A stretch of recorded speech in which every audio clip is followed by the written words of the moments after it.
నీతి ఆయోగ్ నివేదిక ఇలా ఉంది. దేశీయంగా ప్రజల ఆహార అలవాట్లలో ఎన్నో మార్పులు చోటు చేసుకుంటున్నాయి. సూక్ష్మ పోషకాలకు నెలవైన తృణధాన్యాల వినియోగంలో చాలా మార్పులు చోటు చేసుకుంటున్నాయి. వీటి వినియోగం గతంతో పోల్చినట్లయితే మన దేశంలో గణనీయంగా తగ్గుతూ వచ్చింది. శుద్ధి చేసినటువంటి అనగా ప్రాసెసింగ్ చేసినటువంటి ఆహారములు ఎక్కువగా తీసుకోవటం వలన అసంక్రామిక వ్యాధులు నాన్ కమ్యూనికబుల్ డిసీజెస్ ఎక్కువగా వస్తున్నాయి. మిల్లెట్స్, వీటిని సిరిధాన్యాలు అని కూడా అంటాము. ఇవన్నీ గ్రామీణ కుటుంబానికి చెందినవి.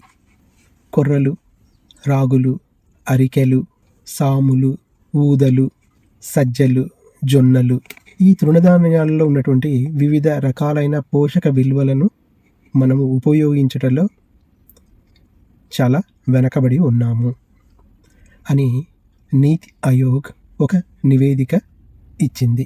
ఈ చిరుధాన్యాలు తీసుకోవటం వలన మనకు కలుగు లాభాలు: lower risk of heart diseases and strokes, lower bowl cancer, we can control type 2 diabetes, promote the growth of good bacteria, improve gut health and digestion.